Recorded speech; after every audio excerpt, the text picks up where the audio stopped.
राज्याचे अल्पसंख्याक मंत्री नवाब मलिक यांना ईडीने अटक केल्याच्या नंतर नवाब मलिक यांनी पहिलं ट्विट केलेलं आहे।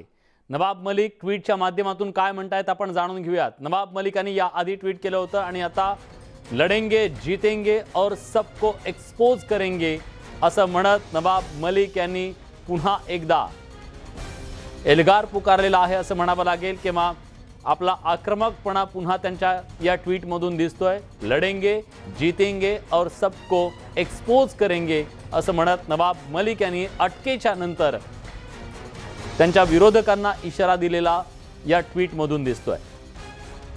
याच्या आधी सुद्धा ते बाहेर आले, त्यांनी वज्रमुठ बांधली आणि घोषणा दिली की झुकेंगे नहीं। तर तशाच प्रकारचा पुन्हा एकदा त्यांनी ट्वीट केले, लढेंगे जीतेंगे और सबको एक्सपोज करेंगे असं म्हणत नवाब मलिक यांनी आपले इरादे स्पष्ट केलेले आहेत। अटक झाल्याच्या नंतर सुद्धा आपण लढू आणि जिंकू आणि पुन्हा सगळ्यांना एक्सपोज करू असं म्हणत नवाब मलिक यांनी आपले आक्रमक इरादे स्पष्ट केलेले आहेत। राज्याचे मंत्री नवाब मलिक यांची तब्बल 8 तास चौकशी केल्याच्या नंतर ईडीने त्यांना अटक केलेली आहे। काही वेळातच त्यांना पीएमएलए कोर्टामध्ये हजर केलं जाईल आणि त्यानंतर स्पष्ट होईल की नवाब मलिक यांच्यावरती ईडीने कुठले नेमके आरोप लावलेले आहेत, कुठल्या आरोपांच्या अंतर्गत, कुठल्या कलमांच्या अंतर्गत त्यांना अटक करण्यात आलेली आहे, कुठल्या जमीन व्यवहारामध्ये त्यांचे अंडरवर्ल्डशी संबंध असल्याचा जो आरोप केला जात होता त्याच्याबद्दलचे काय धागेदोरे हे ईडीला सापडलेले आहेत। प्रशांत बाग आपले प्रतिनिधी आता आपल्या सोबत आहेत। प्रशांत, तुम्ही आता सध्या कुठे आहात आणि तुमच्याकडे या संदर्भातल्या काय अपडेट्स आहेत आणि नवाब मलिक यांच्यावर पुढची कारवाई नेमकी कशी होईल, कोर्टात कधीपर्यंत त्यांना हजर केलं जाईल? विलास, तब्बल 8 टप्प्याच्या चौकशीनंतर नवाब मलिक यांना अटक करण्यात आली। मी आता ईडी कार्यालयाच्या इथे आहे। आपण हाच आहे तो खरं तर चिरेबंदी वाडा ज्याला आपण म्हणताय, ज्या दगडी बिल्डिंग याच्या 4थ्या मजल्यावर यांची सकाळ 7 पासून चौकशी सुरू होती।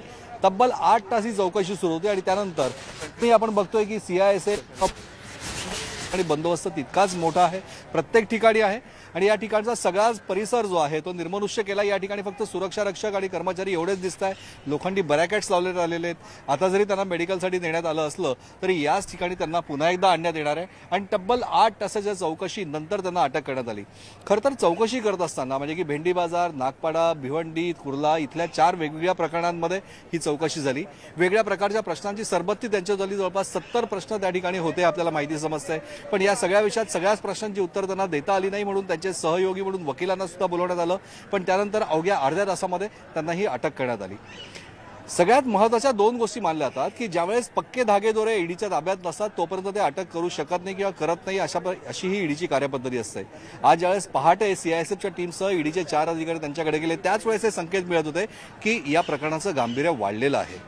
त्यामुळे या प्रकरणामध्ये दहशतवादी लोकांचा म्हणजे दहशतवादी कारवायांमध्ये ज्यांचं नाव सातत्याने येत आहे किंवा दाऊद गँग सुद्धा, तर या सगळ्यांच्या बरोबर झालेल्या वेगवेगळ्या व्यवहारमध्ये इब्राहिम कासकर असो किंवा हसीना पारकर यांच्याकडे सुद्धा ईडीने त्यांच्या घरी सुद्धा काही दिवसापूर्वी चौकशी केली होती। आज सुद्धा वक्फ बोर्डाच्या काही जमिनींच्या खरेदी व्यवहारांना 60 ठिकाणी ही सगळी चौकशी सुरू आहे।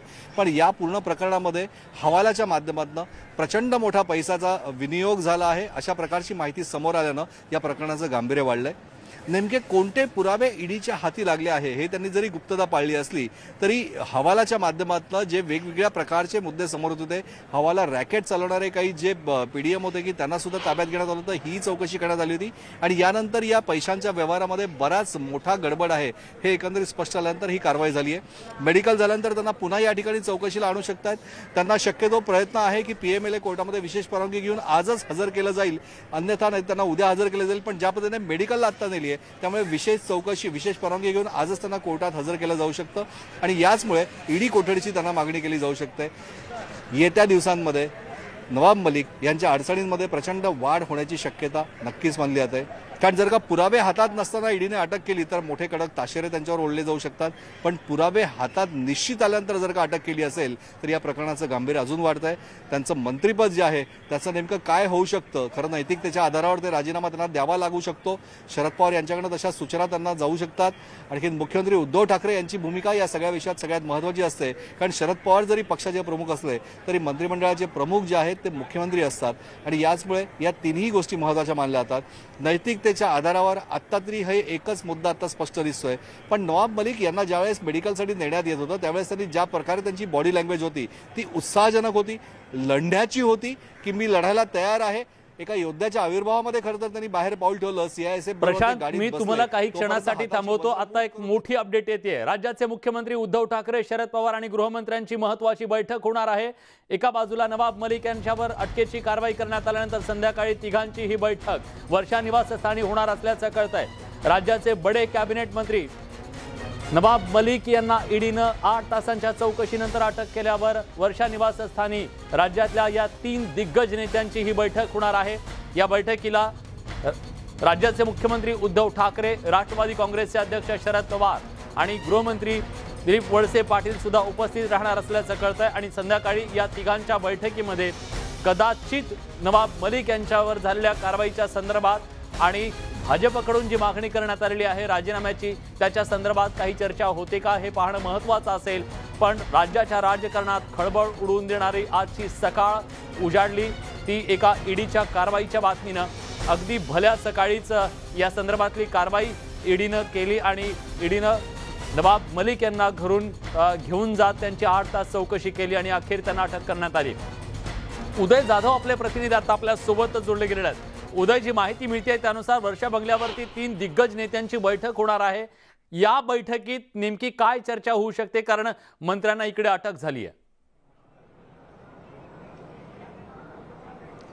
कॅबिनेट मंत्री नवाब मलिक यांना वैद्यकीय चाचणीसाठी जे हॉस्पिटल घेऊन गेलेली आहे त्यांची ही अटकपूर्व तयारी जी आहे ती सुरू झालेली आहे। नवाब मलिक यांना जर अटक दाखवली तर मग पुढे महाविकास आघाडीची काय रणनीती असेल या संदर्भात मुख्यमंत्री उद्धव ठाकरे, राष्ट्रवादी काँग्रेसचे अध्यक्ष शरद पवार आणि गृहमंत्री दिलीप वळसे पाटील यांची महत्त्वाची बैठक वर्षा निवासस्थानी संध्याकाळी होणार असल्याची माहिती मिळते। या बैठकीमध्ये साहजिकच नवाब मलिक यांच्या अटकेनंतर पुढे नेमकं काय करायचं, काय महाविकास आघाडीची दिशा असेल राजकीय या संदर्भात महत्त्वाची चर्चा होणार आहे। राज्यातील कायदा सुव्यवस्थेच्या संदर्भात देखील महत्त्वाची चर्चा होणार आहे, कारण नवाब मलिक हे राष्ट्रवादी काँग्रेसचे नेते, त्यामुळे कुठेतरी कार्यकर्त्यांचा उद्रेक होऊन कायदा सुव्यवस्था बिघडू नये या संदर्भात देखील पाऊल उचलणं अत्यंत गरजेचं आहे। त्यामुळे त्या संदर्भात देखील महत्त्वाची चर्चा होणार आहे। मात्र नवाब मलिक हे महाविकास आघाडीतील एक प्रमुख नेते आहेत आणि प्रमुख मंत्री देखील आहेत, त्यामुळे त्यांची अटक झाल्यानंतर आता महाविकास आघाडीची नेमकी राजकीय रणनीती काय ठरेल या संदर्भात सगळ्यांना उत्सुकता निर्माण झालेली आहे। स्वतः राष्ट्रवादी काँग्रेसचे नेते शरद पवार हे वर्षा निवासस्थानी येण्याची शक्यता आहे। त्यांच्यासोबत गृहमंत्री दिलीप वळसे पाटील हे देखील उपस्थित असण्याची शक्यता बोलली जात आहे। मी आता सध्या मंत्रालयामध्ये आणि मंत्रालयामध्ये उपमुख्यमंत्री अजित पवार यांच्या दालनामध्ये गृहमंत्री दिलीप वळसे पाटील, राष्ट्रवादी काँग्रेसचे नेते आणि मंत्री छगन भुजबळ, त्याचबरोबर हसन मुश्रीफ हे देखील उपस्थित, यांच्यासोबत महत्त्वाची बैठक आता इथे सुरू आहे। आणि या बैठकीतून नंतर हे नेते सर्व वर्षा निवासस्थानी मुख्यमंत्री उद्धव ठाकरे यांना भेटण्यासाठी जातात का हे आता पाहावं लागेल। निश्चितच खूप महत्त्वाची अपडेट तुम्ही सुद्धा दिलेली आहे की अजित पवार यांच्या दालनामध्ये ह्या सगळ्या मंत्री जमलेले आहेत आणि त्याच्याबद्दलची अपडेट सुद्धा मी तुमच्याकडून घेतो उदय। पण आता राष्ट्रवादी काँग्रेसच्या गोटात नेमकं काय सुरू आहे हे सांगण्यासाठी स्वाती लोखंडे डोके आपल्या प्रतिनिधीत आपल्या सोबत आहेत। स्वाती, एका बाजूला अटक झालेली मंत्र्यांना आणि त्यानंतर लागलीच भाजपनं त्याच्या संदर्भातली मागणी सुरू केली की राजीनामा दिला पाहिजे नवाब मलिक यांनी आपल्या मंत्रिपदाचा, मुख्यमंत्र्यांनी तो राजीनामा घेतला पाहिजे आणि तो घेतला नाही तर रस्त्यावर उतरून आंदोलन करण्याचा इशारा दिला आहे। राष्ट्रवादी काँग्रेसवर वाढता हा दबाव पाहता काय नेमकं सुरू आहे राष्ट्रवादी काँग्रेसच्या गोटात?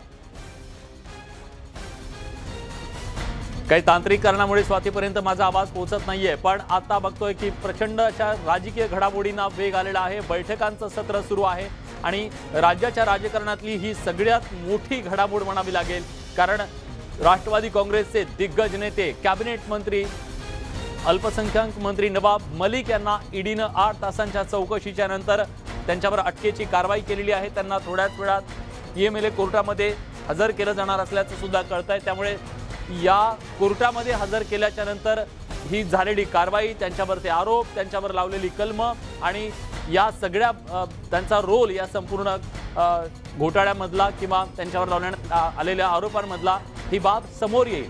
पण आताची या घडीची सर्वात मोठी बातमी ही आहे की मुख्यमंत्री उद्धव ठाकरे, राष्ट्रवादी काँग्रेसचे अध्यक्ष शरद पवार आणि गृहमंत्री दिलीप वळसे पाटील यांच्यामध्ये एक महत्त्वाची बैठक होणार आहे संध्याकाळी वर्षा बंगल्यावरती। आणि या बैठकीमध्ये मंत्री नवाब मलिक यांना झालेल्या अटकेच्या नंतर रणनीती नेमकी राज्य सरकारची काय असेल, महाविकास आघाडीची काय असेल याच्याबद्दलची खलबतं होऊ शकतात आणि त्याच्याबद्दलचा पुढचा निर्णय काय असेल हे मात्र स्पष्ट होण्याची शक्यता आहे। पण अखेर अरेस्ट ऑर्डर आलेली आहे। न्यूज 18 लोकमतवरती एक्सक्लुझिव्ह आम्ही तुम्हाला हे दाखवतोय। अधिकृतपणे आता नवाब मलिक यांना अटक केल्याचं ईडीनं स्पष्ट केलेलं आहे। नवाब मलिक यांना अटक करण्यात आल्याच्या नंतरचं त्यांचं हे अरेस्ट ऑर्डर आपल्यापर्यंत पोहोचलेली आहे। अधिकृतरित्या ईडीनं 8 तासांच्या चौकशीच्या नंतर नवाब मलिक यांना अटक केल्याचं या ऑर्डरवरून स्पष्ट होत आहे आणि त्यामुळे नवाब मलिक यांना आता काही वेळापूर्वीच आपण जे हॉस्पिटलमध्ये त्यांची वैद्यकीय तपासणी केल्याची बाब समोर आलेली होती आणि त्यानंतर त्यांना आता अटक करण्यात आल्यानंतर त्यांना कोर्टाच्या समोर कदाचित हजर आजच केलं जाऊ शकतं अशी सुद्धा शक्यता आपल्या सूत्रांकडून मिळतेय। पण नवाब मलिक यांना अटक करण्यात आल्यानंतरची ही अरेस्ट ऑर्डर सुद्धा आम्ही न्यूज 18 लोकमतवर तुम्हाला दाखवतोय। ही अरेस्ट कॉपी आहे ज्या स्पष्टपणे सांगण्यात आलेलं आहे की नवाब मलिक यांना ईडीनं अटक केलेली आहे। त्यामुळे आता जेव्हा कोर्टामध्ये त्यांना हजर केलं जाईल त्यावेळेस त्यांच्यावरती नेमके आरोप काय आहेत, काय चार्जेस त्यांच्यावरती लावलेले आहेत, कुठल्या गुन्ह्यामध्ये कुठले कलम अंतर्गत त्यांना ही अटक करण्यात आली आहे, अशा अनेक बाबींचा उलगडा हा निश्चितपणे होणार आहे। कोर्टामध्ये त्यांच्या चौकशीतून काय नेमकं समोर आलं, काय धागेदोरे त्यांच्या आहेत हे कळेल। पण आता प्रशांत बाग आपले प्रतिनिधी आता आपल्या सोबत जोडले गेलेले आहेत। प्रशांत, ऑर्डर कॉपी मिळालेली, अरेस्ट ऑर्डर मिळालेली आहे। प्रशांत लीला रामदास आपले प्रतिनिधी आहेत। प्रशांत, काय नेमकं या ऑर्डर कॉपी मध्ये म्हटलेलं आहे, काय कारण दिलं नेमकं अरेस्टचं? प्रशांत, माझा आवाज तुमच्यापर्यंत पोहोचतोय? काही तांत्रिक कारणामुळे प्रशांत यांच्यापर्यंत आपला आवाज पोहोचत नाहीये, पण या घडीची सगळ्यात मोठी एक अपडेट आपल्यापर्यंत न्यूज 18 लोकमतच्या माध्यमातून आम्ही पोहोचवतोय ती म्हणजे नवाब मलिक यांना अटक केल्याच्या नंतरची ही अरेस्ट ऑर्डर सुद्धा न्यूज 18 लोकमतच्या हाती लागलेली आहे, ज्याच्यामध्ये नीरज कुमार यांनी असिस्टंट डायरेक्टर ईडीचे जे आहे त्यांनी ही अरेस्ट ऑर्डर दिल्याचं आपल्याला स्पष्टपणे दिसतंय। याच्यामध्ये अनेक बाबी ह्या स्पष्ट होऊ शकतील असं आपण बघूया ती पूर्णपणे आपल्याला मिळाल्याच्या नंतर। पण न्यायालयामध्ये आता काही वेळातच नवाब मलिक यांना हजर केलं जाऊ शकतं, कारण जे हॉस्पिटलमध्ये त्यांच्यावर जेव्हा वैद्यकीय तपासणी करण्यात आली त्यानंतर त्यांना न्यायालयामध्ये हजर केलं जाईल अशी सुद्धा शक्यता वर्तवली जाते। पीएमएलए कोर्टामध्ये मग हजर केल्याच्या नंतर त्यातल्या अनेक बाबी स्पष्ट होतील की गेल्या 8 तासामध्ये 9 तास झाले, गेल्या 9 तासामध्ये जी चौकशी नवाब मलिक यांची करण्यात आलेली होती, इक्बाल कासकरच्या प्रकरणामध्ये त्यांना ही अटक झाल्याचं जे सांगितलं जात आहे सूत्रांकडून, त्याच्या संदर्भात इक्बाल मलिकनं त्यांचं नाव घेतलं आणि म्हणून नवाब मलिक यांना अटक करण्यात आली असा सुद्धा सूत्रांकडून दावा करण्यात येतोय। पण त्याच्यातली सत्यता जी आहे ती पीएमएलए कोर्टामध्ये मलिकांना हजर करणार ही बातमी सुद्धा आपल्यापर्यंत पोहोचलेली आहे। नवाब मलिक यांचा ताफा सत्र न्यायालयामध्ये दाखल झालेला आहे। काही वेळातच नवाब मलिक यांना जे हॉस्पिटल मध्ये वैद्यकीय तपासणी करण्यात आली होती। संजय राऊत बोलतात, थेट जातोय। असं कळतं आहे की आज संध्याकाळी बैठक आहे, मुख्यमंत्री शरद पवार आणि दिलीप वळसे पाटील यांच्यात बैठक होते असं कळतं आहे। ज्या काही घडामोडी सुरू आहेत, ज्या घडामोडी सुरू आहेत त्या महाराष्ट्रासाठी सूडबुद्धीनं होणाऱ्या कारवाया आहेत।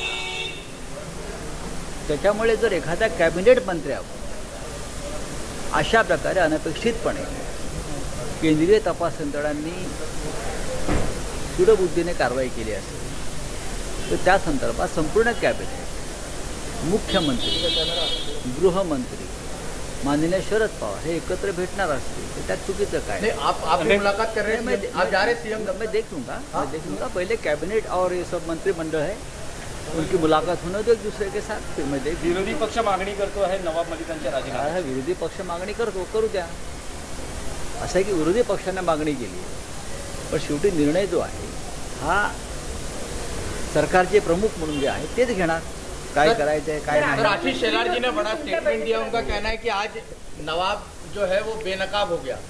देखिए वो कोर्ट में पता चलेगा क्या एविडेंस आप देते हो, कौन से एविडेंस आपने बनाए हैं। अशा रीतीनं त्याच्यावर वागण्याची काही आवश्यकता असं मला वाटत नाही। पण सर, पण आता ठीक आहे, ते ईडीने त्यांना तर अटक केलेली असं आम्ही पण ऐकलेलं आहे, तर त्यात आमच्या कायदेशीर लढाई जी आहे पुढे त्यात सुरू होईल आणि त्यात लढू आम्ही। तुमची आजची जी बैठक झाली त्याच्यामध्ये काही चर्चा झाली का या बैठक याच्या संदर्भात, कशा पद्धतीने स्ट्रॅटेजी आखायची का?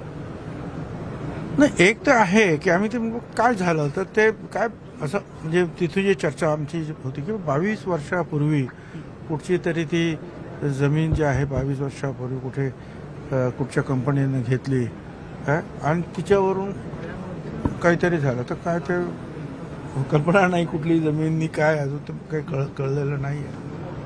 परंतु मला असं वाटतं की एकदा काढायचं झालं आणि अटक करायचं झालं म्हणजे मग त्याला काही कारण तर काही शोधता येतात. केंद्रीय यंत्रणांचा गैरवापर केला जातो, केंद्रीय यंत्रणांचा गैरवापर केला जातो. नाही, केंद्रीय यंत्रणाचा गैरवापर तर जिथे जिथे भाजप विरोधी सरकार आहेत त्या सर्व राज्यामध्ये करतातच आहे. महाविकास आघाडीचं सरकार इथे आहे 2 वर्षापासून आणि कुठेतरी अस्थिर करण्याचा हा प्रयत्न वाटतोय का तुम्हाला? कारण की वेगवेगळ्या पद्धतीनं महाविकास आघाडीच्या नेत्यांना संजय राऊत असतील किंवा इतर नेते असतील त्यांच्या जवळच्या नातेवाईकांना नोटिसा पाठवणं हे जे चाललेलं आहे हे काही फार बरोबर आहे मला माहीत नाही. आता हे प्रधानमंत्र्यांना माहिती आहे की नाही किंवा गृहमंत्र्यांना दिल्लीच्या माहिती आहे की नाही, याच लेवलला हे चाललेलं आहे. परंतु लोकांच्या दृष्टीनं पब्लिक परसेप्शनसाठी मला असं वाटतं की जे काही होतं आहे ते फार चुकीचं होतं आहे आणि त्याच्यामुळे लोकांच्या मनामध्ये हे तर नक्की होतं की बाबा कोणी जर खरं बोलायला लागलं आणि तुमच्या विरुद्ध बोलायला लागला की तुम्ही त्याच्यावर कारवाई करतात. हे परसेप्शन लोकांमध्ये होतं ते बीजेपीच्या विरुद्ध जाणार आहे. भुजबळ साहेब या संदर्भामध्ये नवाब मलिक यांचा राजीनामा घेतला जाईल कारण की आपण राष्ट्रवादीचे सरकार वरिष्ठ नेते आहात, आपला पूर्वानुभव काय सांगतो अशा सगळ्या गोष्टींमध्ये काय होतं? तर राजीनामा घ्यायचा कधी घ्यायचा काय घ्यायचा तो सगळा सर्वस्वी जो आहे मुख्यमंत्र्यांचा अधिकार आहे, त्याच्यावर मी कसं काय बोलू शकतो. Thank you sir. तर हे होते छगन भुजबळ, राज्याचे मंत्री, ज्यांनी सूडबुद्धीने ही सगळी कारवाई सुरू असल्याचा आरोप केलेला आहे. पण आता जी माहिती न्यूज 18 लोकमतच्या हाती मिळते त्यानुसार नवाब मलिक यांना अटक केल्याच्या नंतर मलिकांचा ताफा सत्र न्यायालयामध्ये दाखल झालेला आहे. PMLA कोर्टामध्ये त्यांना हजर केलं जाणार असल्याचं सुद्धा कळतंय. ज्यांनी आता टीव्ही ऑन केलेला आहे त्यांच्यासाठी आत्ताची या घडीची सर्वात मोठी बातमी ही आहे. महाविकास आघाडी सरकारमधले अल्पसंख्याक मंत्री, राष्ट्रवादी काँग्रेसचे नेते, प्रवक्ते नवाब मलिक यांना ईडीनं अखेर अटक केलेली आहे. नवाब मलिकांचं अंडरवर्ल्डशी निगडीत मालमत्ता आहेत का, अंडरवर्ल्डच्या लोकांसोबत त्यांचे संबंध आहेत का, आणि जे जमीन व्यवहार झाले होते मुंबई बॉम्बस्फोट प्रकरणातल्या आरोपींच्या सोबतचे, हे सगळे ईडीच्या रडारवर होते आणि त्याची चौकशी गेल्या काही दिवसापासून सुरू होती. त्यासाठी त्यांना पहाटे चौकशीसाठी बोलावण्यात आलं आणि दुपारी लगेच त्यांना अटक करण्यात आलेली बातमी सुद्धा येऊन धडकली. दाऊदचा भाऊ इक्बाल कासकर हा ईडीच्या कोठडीत आहे आणि त्याची नुकतीच चौकशी सुद्धा करण्यात आली. या चौकशीत कासकर आणि नवाब मलिक यांच्या कंपनीत जमीन व्यवहार झाल्याचे काही पुरावे ईडीला मिळाल्याचं कळतंय आणि त्या प्रकरणात ईडीनं 2 बिल्डरांना समन्स पाठवले आणि त्यानंतर त्यांना ही अटक करण्यात आल्याचं बोललं जात आहे. पण याच्याबद्दलची जी अधिक तपशीलवार माहिती आहे ते नवाब मलिक यांना PMLA कोर्टामध्ये हजर केल्याच्या नंतरचे याचे तपशील समोर येऊ शकतात की नवाब मलिक यांच्यावरती ईडीला नेमके कुठले आरोप लावण्यात किंवा कुठले धागेदोरे शोधून काढण्यात यश आलेलं आहे, कुठल्या कलमांच्या अंतर्गत त्यांच्यावरती ही कारवाई करण्यात आली आहे. अशा अनेक प्रश्नांची उत्तरं ही PMLA कोर्टामध्ये त्यांना हजर केल्याच्या नंतरच कळतील. कारण ईडीचे वकील त्याच्याबद्दलची सगळी माहिती कोर्टाला देतील. ईडी स्वाभाविकपणे त्यांची कोठडी मागण्याचा प्रयत्न करेल. नवाब मलिक यांचे वकील ती कोठडी मिळू नये याच्यासाठी प्रयत्न करतील. ही सगळी न्यायालयीन प्रक्रिया आता पुढच्या काही वेळात सुरू होणार आहे.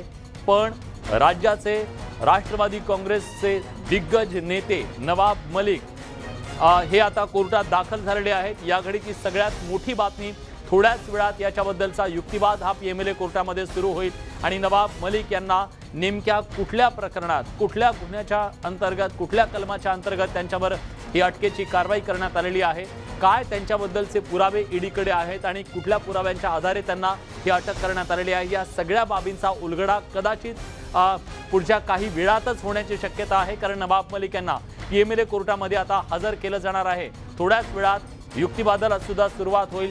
दोन्ही बाजूंनी याच्याबद्दलचा युक्तिवाद होईल आणि 54 नंबरच्या कोर्टामध्ये हा युक्तिवाद होणार असल्याचं कळतंय. PMLA कोर्टामध्ये ही सगळी सुनावणी होईल. नवाब मलिक यांना अटक करण्यात आली. अटक करण्यात आल्यानंतर त्यांना आपल्याला माहिती आहे की JJ हॉस्पिटलमध्ये नेण्यात आलं. तिथं त्यांची वैद्यकीय तपासणी करण्यात आली आणि त्यानंतर आता त्यांना PMLA कोर्टामध्ये हजर करण्यात आलेला आहे। 54 नंबरच्या कोर्टामध्ये आता त्यांना हजर केलं जाऊन तिथं युक्तिवाद केला जाईल आणि या युक्तिवादाच्या दरम्यान ईडी कडून काही कागदपत्र, काही पुरावे सादर केले जातात का, कुठल्या आधारावरती त्यांच्यावरती ही कारवाई करण्यात आलेली आहे, अशा अनेक प्रश्नांची उत्तरं कदाचित पुढच्या काही मिनिटांमध्ये मिळू शकतात। पण महाविकास आघाडी सरकारसाठी, राष्ट्रवादी काँग्रेससाठी हा निश्चितपणे एक मोठा धक्का मानला जातोय। भाजपचे आमदार, भाजपचे नेते हे सातत्यानं या सगळ्याबद्दल आक्रमकपणे भूमिका घेत आहेत की दहशतवादी जे लोक आहेत त्यांच्यासोबत संबंध असल्याचा गंभीर आरोप सुद्धा त्यांच्याकडून करण्यात आलेला होता। पण आता या संपूर्ण कारवाईच्या नंतर, ईडीच्या अटकेच्या नंतर राजकीय वाकयुद्धाला सुद्धा सुरुवात झालेली आहे। खरं तर महाविकास आघाडी सरकार अस्तित्वात आल्यापासूनच भाजप शिवसेना यांच्या नेत्यांमध्ये हे वाकयुद्ध सुरू आहे, पण गेल्या काही दिवसांमध्ये त्यांनी अक्षरशः टोक गाठलेला आहे। आता या कारवाईच्या नंतर भाजपचे प्रदेशाध्यक्ष चंद्रकांत पाटील आणि शिवसेनेचे नेते संजय राऊत यांनी काय प्रतिक्रिया दिली आपण जाणून घेऊयात। ईडीने आता महाराष्ट्राचे कॅबिनेट मंत्री नवाब मलिक यांना अटक केल्यानंतर कॅबिनेट मिनिस्टर म्हणून राहण्याचा त्यांना कोणताही नैतिक आणि कायदेशीर दोन्ही अधिकार नाही। मी आपल्या माध्यमातून ही मागणी महाराष्ट्राच्या मुख्यमंत्र्यांकडे करतो की महाराष्ट्राचे मुख्यमंत्री ही खूप मोठी स्वर्गीय बाळासाहेब ठाकरेंसारख्या परखड नेतृत्वाची परंपरा असणारे आहेत, ते तातडीने हा निर्णय करतील अशी मी अपेक्षा व्यक्त करतो। अन्यथा भारतीय जनता पार्टीला रस्त्यावर उतरून आंदोलन करावं लागेल। घडामोडी सुरू आहे त्या महाराष्ट्रासाठी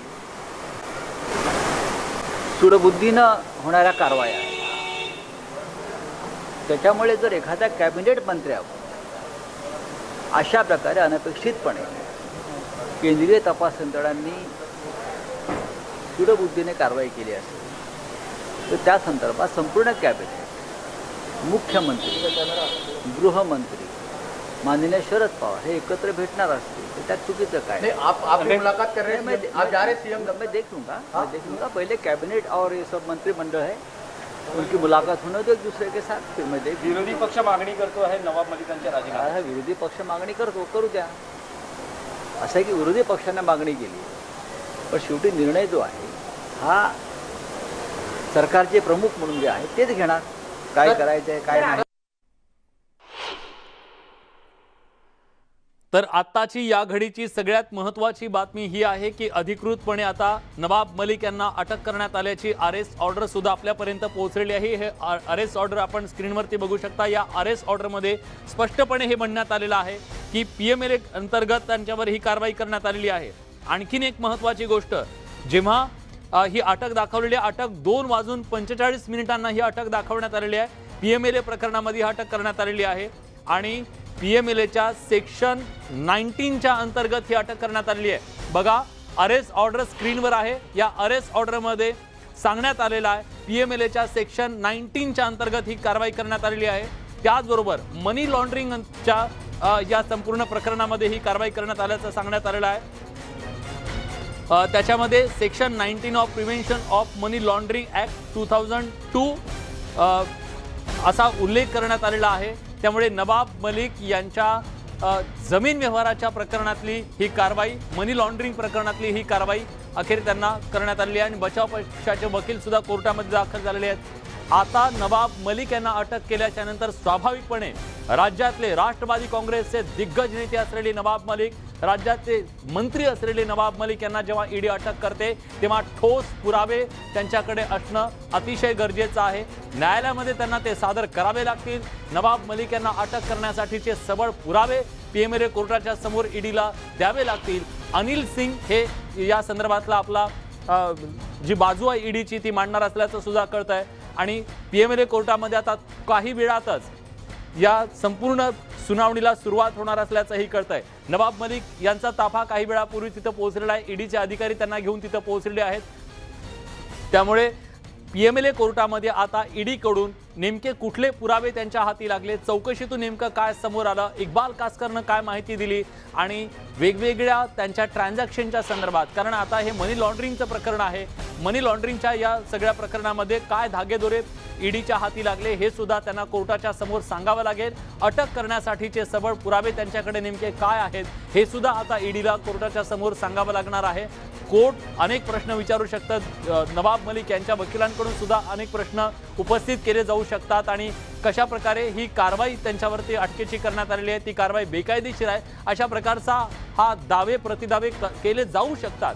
पण आता ईडीकडून अनिल सिंग यांच्याकडून युक्तिवाद केला जाईल आणि अनिल सिंग यांना कोर्टाच्या समोर सांगावं लागेल की नवाब मलिक यांच्यावरती जी कारवाई आता करण्यात आलेली आहे ती कारवाई कशी योग्य आहे, कसं त्यांच्याबद्दलचे काय पुरावे आहेत हे कोर्टाच्या समोर त्यांना द्यावे लागतील। कारण ईडीसाठी सुद्धा ही केस अतिशय महत्त्वाची आहे, कारण राज्याचे मंत्री, विद्यमान मंत्री असलेल्या नवाब मलिक यांच्यावरती ईडीनं अटकेची कारवाई केलेली आहे। त्यामुळे 54 नंबरच्या कोर्टामध्ये आता हा जोरदार युक्तिवाद पुढच्या काही वेळामध्ये होईल। दोन्ही बाजूचे वकील तिथे पोहोचलेले आहेत आणि ईडीकडून अनिल सिंग युक्तिवाद करणार आहेत, तर नवाब मलिक यांचे सुद्धा वकील तिथे पोहोचलेले आहेत। नवाब मलिक सुद्धा कोर्टात दाखल झालेले आहेत। और जिस तरह के मामले अब सामने आए हैं, राजनीति का अपराधीकरण और अपराधीकरण से पैसा, ये उन्होंने वहां पे बनाया, ये हर कोई आदमी वहां पे जानता है। तो इसमें नवाब मलिक के ऊपर कार्रवाई होने पे राष्ट्रवादी कांग्रेस के कार्यकर्ता सड़क पे उतरे, उसका कोई तर्क नहीं बनता। गुनेगार गुनेगार होता है। नवाब मलिक क्वेश्चनिंग में लगातार कोऑपरेट नहीं कर रहे थे, जिसके कारण उनको गिरफ्तार किया गया है। एजेंसी अपना काम कर रही है, जांच एजेंसी अपने हिसाब से अपना काम करती है। अगर कोई कोऑपरेट नहीं करता है तो जांच एजेंसी का अपना एक अधिकार क्षेत्र होता है। संजय राउत ने बयान दिया है पूरा, जो जिस तरीके से नवाब मलिक वाला प्रकरण हुआ, उन्होंने कहा है कि 2024 में अगर हमारी सरकार आई तो हम भी इसी तरह से वो करेंगे। राउत जी किस दुनिया में है? 2024 तो बहुत दूर की बात है। अभी महाराष्ट्र का आधे से ज्यादा मंत्रिमंडल ऑलरेडी जेल में या फरार है, उसकी आप चिंता कीजिए। गुनेगार अगर गुनाह करता है तो उसको सजा मिलना या उसको अरेस्ट होना ये जायज है। आप कानून जानते हैं, अदालत में जाइए, कोर्ट में जाइए और अपना मामला रखिए। ये धमकी वाली भाषा 24 की आप आज मत कीजिए। 24 अभी बहुत लंबा है राउत जी। भाजपच्या नेत्यांच्या प्रतिक्रिया सुद्धा आपण ऐकतोय। आरोप प्रत्यारोपांच्या फैरी झडतायत, तर तिकडे न्यायालयामध्ये आता दोन्ही बाजूंनी जोरदार युक्तिवाद होणार यात कुठलीही शंका नाहीये। पण राज्याच्या विद्यमान बड्या मंत्र्याला जेव्हा अटक केली जाते त्यानंतर स्वाभाविकपणे ईडीला सबळ असे पुरावे न्यायालयाच्या समोर द्यावे लागतील। पण हे प्रकरण नेमकं काय आहे हे समजून घेणं सुद्धा गरजेचं आहे। का नवाब मलिक यांना अटक करण्यात आली, त्याच्या मागची कारणं काय आहेत, काय सांगितलं जातंय, जी सूत्रांकडून आपल्याला माहिती मिळते त्यानुसार कॅबिनेट मंत्री राष्ट्रवादी काँग्रेसचे नेते नवाब मलिक यांना अंडरवर्ल्डशी असलेल्या कथित संबंधांबद्दल आज चौकशीसाठी बोलवण्यात आलं आणि त्याच वेळी 8 तास त्यांची चौकशी झाली। त्या चौकशीच्या नंतर अंमलबजावणी संचालनालयाला अर्थात ईडीने त्यांना अटक केली आहे। नवाब मलिक यांची कुर्ल्यातल्या जमिनीच्या संदर्भातली ही चौकशी सुरू होती आणि जी अनेक वर्षांपूर्वी कवडीमोल दरात त्यांनी घेतलेली होती, ती जमीन जेव्हा त्यांनी घेतली ती बॉम्बस्फोटातला जो आरोपी आहे त्याच्याकडून अत्यंत कवडीमोल दरात ही जमीन विकत घेतल्याचा आरोप माजी मुख्यमंत्री विरोधी पक्षनेते देवेंद्र फडणवीस यांनी कागदोपत्री प्रसार माध्यमांच्या समोर पत्रकार परिषद घेऊन केलेला होता। नवाब मलिक यांच्यावरती आरोप केलेले होते आणि त्यानंतर हे सगळं प्रकरण उजेडात आलेलं होतं। त्याच अनुषंगाने ही कारवाई होती आणि बचाव पक्षाचे वकील आता कोर्टात दाखल झालेल्या दोन्ही बाजूंच्या वकिलांमध्ये आता न्यायालयामध्ये युक्तिवाद केला जाईल। खडाजंगी सुद्धा होण्याची शक्यता आहे, कारण नवाब मलिक यांची ज्या प्रकारे अटक करण्यात आली, त्यांच्यावर जी कारवाई करण्यात आली त्याच्याबद्दलचे आक्षेप सातत्याने राष्ट्रवादी काँग्रेसकडून त्यांच्या कुटुंबियांकडून नोंदवले जात होते। त्यामुळे नवाब मलिक यांच्यावरची कारवाई कशी बेकायदेशीर आहे हे कदाचित कोर्टामध्ये सुद्धा त्यांच्या वकिलांकडून सांगितलं जाऊ शकतं आणि अनिल सिंग हे मात्र ईडीची बाजू मांडतील की ईडीने केलेली ही कारवाई नेमकी किती योग्य आणि कशी योग्य आहे। मनी लॉन्ड्रिंग प्रतिबंधक कायद्याअंतर्गत ही कारवाई करण्यात आली आहे। दखलपात्र गुन्ह्यात आढळल्यानं त्यांना ही अटक करण्यात आली आहे। मनी लॉन्ड्रिंग ऍक्ट 2002 अंतर्गत नवाब मलिक यांच्यावर ही कारवाई करण्यात आलेली आहे। अरविंद सावंत आपल्या सोबत आता शिवसेनेचे नेते जोडले गेलेले आहेत। अरविंद सावंतजी, राज्यातले बडे नेते राष्ट्रवादी काँग्रेसचे मंत्री नवाब मलिक यांना अखेर अटक करण्यात आलेली आहे. काय तुमची पहिली प्रतिक्रिया आहे?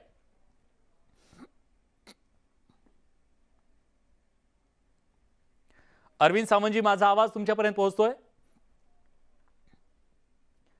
काही तांत्रिक कारणामुळे माझा आवाज त्यांच्यापर्यंत कदाचित पोहोचत नाहीये, पण राष्ट्रीय तपास संस्थेनं आपल्याला माहिती आहे NIAनं अंडरवर्ल्ड डॉन दाऊद इब्राहिम आणि छोटा शकील सह डी कंपनीच्या 7 जणांच्या विरोधात FIR नोंदवलेला होता.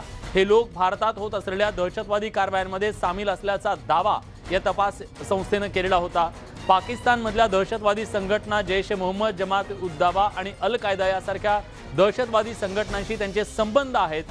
अतिमहत्त्वाच्या व्यक्तींवर हल्ला करण्याचा कट आखला जात असेल तर त्यासाठी मोठ्या प्रमाणात पैसा गुंतवला जात असल्याचा या अंडरवर्ल्डच्या सगळ्या लोकांवरती आरोप होत असतो. आणि दाऊद इब्राहिम आणि त्याच्या जवळच्या व्यक्तींविरोधात मनी लॉन्ड्रिंगचा गुन्हा सुद्धा दाखल झालेला होता. त्यानंतर मग ईडीनं मुंबईत छापेमारी सुरू केली. अनेक ठिकाणी एकाच वेळी छापे पडले. संजय राऊत यांची पत्रकार परिषद, ज्या दिवशी ती बहुचर्चित पत्रकार परिषद होती, त्या दिवशी आपल्याला आठवत असेल अगदी पहाटेपासून ईडीनं हे छापासत्र सुरू केलेलं होतं. ईडीनं दाऊद इब्राहिमचा भाऊ इक्बाल कासकर याला सुद्धा अटक केली. ईडीनं त्याची कोठडी घेतली, त्याची चौकशी केली आणि त्या चौकशीमध्ये इक्बाल कासकरनं नवाब मलिक यांचं नाव घेतल्याची बाब सूत्रांकडून आपल्याला मिळते की त्याने तिथं त्यांचं नाव घेतलं आणि त्याच्यानंतर मग नवाब मलिक यांची सुद्धा चौकशी केली जाईल हे स्पष्ट झालं होतं. तेव्हा मलिकांतर्फे आता अमित देसाई हे न्यायालयामध्ये आपली बाजू मांडतील असं कळतंय. नवाब मलिक कोर्टामध्ये दाखल झालेले आहेत, त्यांचे वकील सुद्धा दाखल झालेले आहेत आणि ईडीचे वकील सुद्धा अनिल सिंग हे बाजू मांडण्यासाठी दाखल झालेले आहेत. स्वाभाविकपणे राज्यातली अत्यंत हाय प्रोफाईल अशी ही सुनावणी असणार आहे, कारण विद्यमान मंत्री आहेत नवाब मलिक आणि मंत्री पदावर असताना त्यांना झालेली ही अटक आहे, ईडीने केलेली ही अटक आहे. प्रकरण अतिशय गंभीर आहे. ज्या प्रकारे सांगितलं जात आहे की याच्यामध्ये अंडरवर्ल्डच्या संदर्भातल्या काही लोकांचे मनी लॉन्ड्रिंगच्या संदर्भातले आणि मुंबई बॉम्बस्फोटातल्या काही आरोपींच्या संबंधाच्या बद्दलच्या सुद्धा गोष्टी या समोर आलेल्या होत्या चौकशीच्या मधून आणि त्यामुळे त्यांच्यावर ही अटकेची कारवाई करण्यात आल्याचा दावा हा ईडीच्या अधिकाऱ्यांकडून सातत्यानं केला जात होता. आणि आता मनी लॉन्ड्रिंग प्रकरणामध्ये नवाब मलिक यांना ही अटक केल्याच्या नंतर स्वाभाविकपणे न्यायालयाच्या समोर त्यांना या सर्व बाबींचा उलगडा करावा लागेल. काय नेमकं चौकशीतून समोर आलं हे न्यायालयाच्या समोर ठेवावं लागेल. न्यायालयाच्या समोर अटक करण्याच्या साठीचे सबळ पुरावे नेमके काय होते हे सुद्धा सांगावं लागेल, कारण ईडीसाठी सुद्धा ही कारवाई करणं इतकं सोपं निश्चितपणे नसणार आहे. त्यांना सुद्धा उत्तरं द्यावी लागणार आहेत आणि आता ते काय उत्तरं देतात, काय चौकशीतून समोर आलं हे सांगतात, हे पाहणं अतिशय महत्त्वाचं असेल. पण आपण बघतोय की आज सकाळीच महाराष्ट्राच्या राजकारणामध्ये एक भूकंप झाला असं म्हणायला हवं, कारण विद्यमान मंत्री असलेल्या नवाब मलिक यांना अचानकपणे ईडीनं घरी जाऊन त्यांना चौकशीसाठी ताब्यात घेतलं. चौकशीसाठी ते ईडीच्या कार्यालयामध्ये त्यांना घेऊन गेले आणि तिथं तब्बल 8 तास कॅबिनेट मंत्री असलेल्या नवाब मलिक यांची अंडरवर्ल्डशी असलेल्या कथित संबंधांच्या संदर्भात 8 तास चौकशी केली. त्या चौकशीच्या नंतर अंमलबजावणी संचालनालयानं अर्थात ईडीनं त्यांना अटक केली आहे. नवाब मलिक यांची कुर्ल्यातल्या जमिनीच्या संदर्भात त्यांनी अंडरवर्ल्डच्या लोकांकडून अत्यंत कवडीमोल दलामध्ये ही जमीन घेतल्याचा आरोप त्यांच्यावरती करण्यात आला आणि त्याच प्रकरणात ही कारवाई करण्यात आलेली आहे त्यांच्या अटकेची. अरविंद सावंत पुन्हा एकदा आपल्या सोबत जोडले गेलेले आहेत. अरविंदजी, माझा आवाज तुमच्यापर्यंत पोहोचतोय? होय होय, बोला ना. अरविंदजी, आता बोला, मला येतोय आवाज. आता या घडीची सगळ्यात महत्वाची बातमी ती म्हणजे नवाब मलिक यांना अखेर अटक केलेली आहे हे स्पष्ट झाले. त्यांना कोर्टामध्ये आता हजर केलं जाणार आहे. तुमची पहिली प्रतिक्रिया काय? आपण पाहिलं असेल की जे काही सरकारचा कारभार चालू आहे, या केंद्र सरकारचा या सगळ्या संस्थांचा वापर करणं आणि बदल्या घेण्याचं जे सुरू आहे, मुळात नुसतं नवाब मलिक हे दाखवायला आहे, पण मूळ त्यांचं आहे की ते सरकार अस्थिर करायचं, महाराष्ट्र सरकार बदनाम करायचं, हे मुळात टार्गेट आहे त्यांचं. आणि या सगळ्याला त्या युपी बीपी मध्ये निवडणूक आहेत. आता मला सांगा, भारतीय जनता पार्टीचा एक नेता रोज येऊन सांगतो ह्याला अरेस्ट होणार आहे, त्याला अरेस्ट होणार आहे. आणि आता ही कबर खोदून काढली त्यांनी आता इतक्या वर्षानंतर. तर ती कबर खोदताना विचारलं पाहिजे होतं किती वर्षाचं आहे, तर म्हणजे खूप वर्षाचं आहे, पूर्वीचं आहे. आता हे जाणीवपूर्वक आहे की नाही, सोडा असाच अर्थ नाही. पण आता बरोबर का, तर ते मंत्री आहेत, मग त्यांना जाऊन अटक करा, तुमची कायद्याची काय ती लढायची लढा ना. पण ज्या पद्धतीने ही लढली जाते ना ती पद्धत जी आहे लक्षात ठेवा.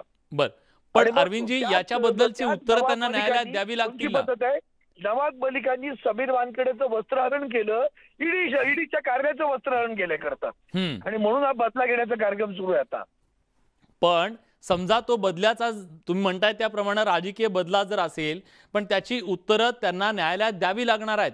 जर पुरावे नसतील तर ते बुमरँग होऊ शकतं ना. मला त्याच्याशी बघा, न्यायिक कारवाईबद्दल आधी कधीच काय बोलणार नाही. न्यायालय ठरवतील ना. तर न्यायालय काय काय ठरवतं, परमवीर संघानं अरेस्ट करायचं ना असं न्यायालय ठरवतं ना. दुसऱ्या बाजूला न्यायालय वेगळं म्हणतं. दोन न्यायालय एकाच वेळेला दोन सुप्रीम कोर्टाचे न्यायालय बघा कालचे कसे आहेत ते. म्हणजे तुम्हाला न्यायालयावर पण संशय वाटतोय? बघा ना तुम्ही मागणं कसं आहे ते. मला वाटतं ह्या सगळ्याबद्दल सुद्धा लोकांच्या मनामध्ये असंतोष आहे की तुम्ही अपपर भेदभाव केला जातो म्हणून मग ही जी काय पद्धत म्हणून विंडिक्टिव्ह आहे ती. अरविंदजी तुम्हाला माहित नसेल तर सांगतो, संजय राऊत साहेब रोज सांगतायत की तिथे बसून टार्गेट केलं जाते. ते टार्गेट व्यक्तीनं नाही करत, ते टार्गेट करण्यामागचा मूळ हेतू आहे की महाराष्ट्र सरकार अस्थिर करणं, महाराष्ट्र सरकार पार पाडणं किंवा महाराष्ट्र सरकार बदलून टाकणं, हे सगळं त्यांचे कारभार सुरू आहेत. अरविंदजी तुम्हाला माहित नसेल तर सांगतो, किरीट सोमय्ये असं म्हणाले की आता अनिल देशमुख यांच्या नंतर नवाब मलिक गेलेत आणि तिसरा नंबर आहे तुम्हाला जाब द्यावा लागेल ते म्हणजे शिवसेनेच्या मंत्री. म्हणून मी म्हणाल ना तुम्हाला, हे ठरवून चाललेलं आहे आणि ते त्यांना कोणत्याही परिस्थितीत महाराष्ट्र सरकार घालवायचंय. आता हे झुकत नाहीत लोक. त्यांना शिवसेना ओळखलीच नाही त्यांनी. त्यांना असं वाटलं की आम्ही दबाव टाकून आम्ही झुकू. त्यांना एक कळलं पाहिजे, आपण अमरत्वाचा पट्टा घेऊन आलो नाही. तुमचा इतिहास, तुम्हाला भूगोल तर कधी नव्हताच म्हणा, तुमचा इतिहास जो काय आहे तिथला गुजरात मधला तोही पहा. मग असाच काळाच्या जर तुम्ही असे वागलात तर काळाच्या तुमचंही किकापरी होतील ना तुमच्या पण लोक. हे एकदम गैर आहे सगळं चाललेलं आणि म्हणून राज्याला बदनाम करतात तर ते जास्त दुःखद आहे मला. बरं, पण आता पुढची भूमिका काय हे बघा अरविंद सावंतजी, की जेव्हा राज्यातल्या एका मंत्र्यांना, विद्यमान मंत्र्यांना अटक होते तेव्हा स्वाभाविकपणे एक त्याची चर्चा होणं किंवा काही तांत्रिक कारणामुळे त्यांचा आवाज आपल्यापर्यंत पोहोचत नाहीये. पुन्हा एकदा त्यांचे संपर्क करण्याचा प्रयत्न करूया.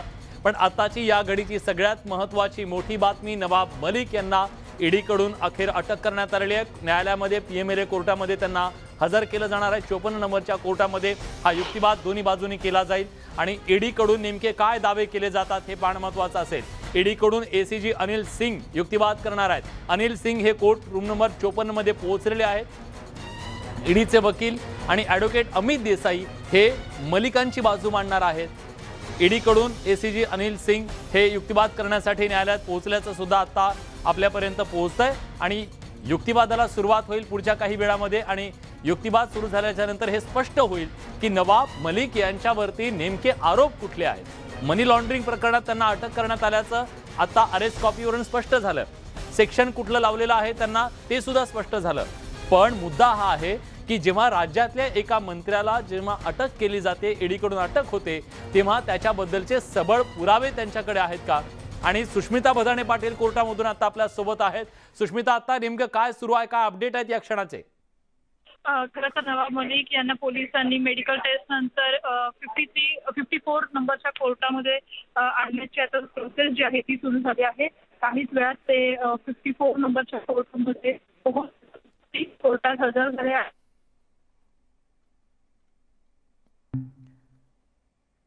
सुष्मिता, तुम्ही कोर्टात असल्यामुळे कदाचित आवाज आमच्यापर्यंत नीट पोहोचत नाहीये, पण पुन्हा तुमच्यापर्यंत पोहोचण्याचा प्रयत्न करू. पण तुम्ही आमच्यापर्यंत कोर्टात नेमकं काय घडतंय हे प्रत्येक क्षणाचे अपडेट्स द्या, कारण आपल्याला प्रेक्षकांपर्यंत हे पोहोचवायचं आहे की कोर्टामध्ये काय नेमके दावे प्रतिदावे केले जात आहेत, काय युक्तिवाद केला जातोय. कारण हे प्रकरण अतिशय गंभीर आहे. राज्याच्या एका मंत्र्यांना आज ईडीनं अटक केली आहे आणि मंत्री जेव्हा अटक केले जातात अत्यंत हाय प्रोफाईल असं हे सगळं प्रकरण आहे. अंडरवर्ल्ड, त्याचबरोबर दहशतवादी कारवायांमध्ये लिप्त असलेले अनेक लोक, अशा अनेक नावांचा या संपूर्ण केसमध्ये उहापोह होतोय. त्याच्यामुळे केवळ राज्य पातळीवर नाही तर देश पातळीवर सुद्धा या संपूर्ण प्रकरणाची चर्चा होतीये. त्याच्याबद्दलच्या अपडेट सगळ्यांना जाणून घ्यायच्यात. आताची या घडीची सगळ्यात महत्त्वाची बातमी ही आहे की नवाब मलिक यांना अटक केल्याच्या नंतर त्यांची वैद्यकीय तपासणी केल्याच्या नंतर ईडीचे अधिकारी त्यांना पीएमएलए कोर्टामध्ये घेऊन गेलेले आहेत. पीएमएलए कोर्टामध्ये त्यांना हजर केलं गेलेलं आहे. ईडीचे वकील सुद्धा तिथं पोहोचलेले आहेत आणि नवाब मलिक यांचे वकील सुद्धा पीएमएलए कोर्टामध्ये पोहोचलेले आहेत. काही वेळातच न्यायाधीश तिथं पोहोचल्यानंतर या संपूर्ण कारवाईला सुरुवात होईल आणि ईडीला पूर्णपणे सांगावं लागेल की सकाळी त्यांची जी चौकशी करण्यात आली त्याच्याबद्दलचं ते सगळं कसं कायदेशीर होतं आणि काय त्यांनी प्रोसिजर फॉलो केली हे कोर्टाच्या समोर निश्चितपणे त्याच्याबद्दलचा जाब हा नवाब मलिक यांच्या वकिलांकडून विचारला जाऊ शकतो. ईडीला त्याच्याबद्दलची उत्तरं कोर्टाच्या समोर द्यावी लागतील. दुसरी महत्त्वाची गोष्ट म्हणजे नवाब मलिक यांना अटक करण्यासाठी सबळ पुरावे ईडीकडे नेमके काय होते हे सुद्धा न्यायालयाच्या समोर ईडीला सांगावं लागेल. त्याच्याबद्दल ज्या वेगवेगळ्या प्रकरणात चौकशी करण्यात आलेली ज्या आरोपींची त्या आरोपींकडून काय माहिती मिळालेली आहे ती माहिती नवाब मलिक यांना अटक करण्यासाठी पुरेशी होती का? त्यांचे वेगवेगळे ट्रान्झॅक्शन जे सांगितले जात आहेत त्या ट्रान्झॅक्शनच्या संदर्भातले सुद्धा पुरावे हे ईडीच्या हाती लागलेत का? अशा कितीतरी असंख्य प्रश्नांची उत्तरं ईडीला न्यायालयाच्या समोर द्यावी लागतील आणि त्यानंतर मग न्यायालय पीएमएलए कोर्ट याबद्दल पुढे काय निर्णय देतं याची उत्सुकता निश्चितपणे असणार आहे. पण आता नवाब मलिक यांच्या बहीण पोहोचलेल्या आहेत तिथं. आपण बघूयात त्या नेमकं काय म्हणतात.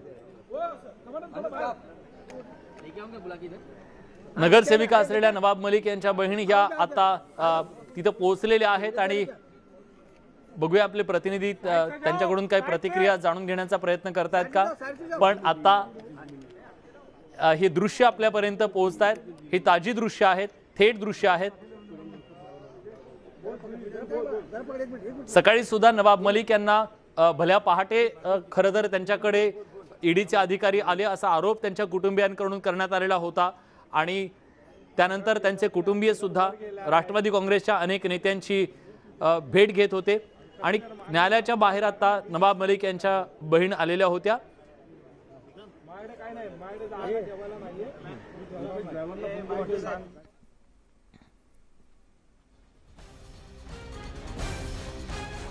महाराष्ट्राचे कॅबिनेट मंत्री राष्ट्रवादी काँग्रेसचे नेते नवाब मलिक यांना अंडरवर्ल्डशी असलेल्या कथित संबंधांच्या बद्दल आज अटक करण्यात आलेली आहे. मनी लॉन्ड्रिंग प्रकरणात ही अटक करण्यात आलेली आहे. 8 तास तब्बल त्यांची चौकशी झाली. सकाळीच आज महाराष्ट्राच्या राजकारणात नवाब मलिक यांना ईडीनं चौकशीसाठी बोलून ऑफिसमध्ये घेऊन गेल्याची बातमी समोर आली आणि एकच खळबळ उडालेली होती. नवाब मलिक यांची बहीण कोर्टात दाखल झालेली आहेत. त्या नगरसेविका आहेत आणि पुढची सगळी न्यायालयीन जी प्रक्रिया आहे त्या प्रक्रियेच्या अनुषंगानं वकिलांशी संवाद साधणं, कुटुंबियांशी संवाद साधणं हे सगळं सुरू आहे. कारण 54 नंबरच्या कोर्टामध्ये आता युक्तिवादाला सुरुवात झालेली आहे. कोर्टाबाहेर राष्ट्रवादी काँग्रेसचे कार्यकर्ते सुद्धा एकवटल्याचं कळत आहे. अगदी सकाळपासूनच जेव्हा नवाब मलिक यांना ईडीनं आपल्या कार्यालयामध्ये घेऊन गेल्याची बातमी आली त्यानंतरच राष्ट्रवादी काँग्रेसचे कार्यकर्ते हे अतिशय आक्रमक झालेले होते. विशेषतः कुर्ला जो मतदारसंघ आहे नवाब मलिक यांचा त्यांच्या मतदारसंघातले शेकडो कार्यकर्ते, युवक काँग्रेसचे कार्यकर्ते हे ईडी कार्यालयाच्या समोर आंदोलन करताना आपल्याला दिसले. त्या सगळ्या कार्यकर्त्यांना शांत करण्याचा पोलिसांनी प्रयत्न केला पण एक आक्रोश राष्ट्रवादी काँग्रेसच्या कार्यकर्त्यांमध्ये दिसत होता नवाब मलिक यांच्यावर कारवाईच्या संदर्भातला. कारण ही जी कारवाई केली जाते नवाब मलिक यांच्यावरती ती कारवाई सूडबुद्धीनं सुरू आहे. त्यांच्यावर त्यांची चौकशी सूडबुद्धीनं केली जाते. केंद्रीय तपास यंत्रणांचा दुरुपयोग होतोय अशा प्रकारचे अनेक आरोप या कार्यकर्त्यांकडून राष्ट्रवादी काँग्रेसच्या बड्या नेत्यांकडून केले जात होते. तर दुसऱ्या बाजूला भाजपकडून सुद्धा वेगवेगळ्या पत्रकार परिषदा आणि प्रतिक्रियांच्या माध्यमातून हे आरोप खोडून काढण्याचा प्रयत्न होत होता. आरोप प्रत्यारोपांच्या या सगळ्या फैरी दोन्ही बाजूच्या नेत्यांमध्ये झडत होत्या आणि अखेर 8 तासांच्या चौकशीच्या नंतर 2:45 ईडीनं अधिकृतपणे नवाब मलिक यांना अटक केल्याची बाब सांगितली आणि त्याची अरेस्ट ऑर्डर सुद्धा आपल्यापर्यंत पोहोचली. नीरज कुमार हे जेव्हा ईडी कार्यालयात पोहोचले त्यानंतर अवघ्या 10 मिनिटांमध्येच त्यांना मनी लॉन्ड्रिंग ॲक्ट 2002च्या कलम 19 अंतर्गत ही कारवाई त्यांच्यावर अटकेची करण्यात आल्याचं अरेस्ट ऑर्डरमध्ये स्पष्टपणे सांगण्यात आलं. उदय जाधव आपले प्रतिनिधी आता आपल्यासोबत आहेत. उदय, आता तुम्ही मंत्रालयामध्ये आहात असं कळतंय. मंत्रालयामध्ये अनेक मंत्र्यांच्या भेटीगाठी सुरू आहेत, बैठकांचं सत्र सुरू आहे आणि इकडे न्यायालयाच्या सगळ्या प्रक्रियेवर सुद्धा निश्चितपणे सगळ्यांचं लक्ष असेल. काय घडतंय मंत्रालयात? अगदी बरोबर आहे. मंत्रालयामध्ये 6व्या मजल्यावरती उपमुख्यमंत्री अजित पवार यांच्या दालनामध्ये राष्ट्रवादी काँग्रेसच्या ज्येष्ठ मंत्र्यांची महत्त्वाची बैठक सुरू आहे. गृहनिर्माण मंत्री जितेंद्र आव्हाड, त्याचबरोबर गृहमंत्री दिलीप वळसे पाटील, त्याचबरोबर ग्रामविकास मंत्री हसन मुश्रीफ हे या दालनामध्ये आलेले आहेत. थोड्याच वेळापूर्वी अन्न आणि पुरवठा मंत्री छगन भुजबळ हे देखील उपस्थित होते. ते मात्र काही वेळापूर्वीच बाहेर पडलेले आहेत बैठकीतून.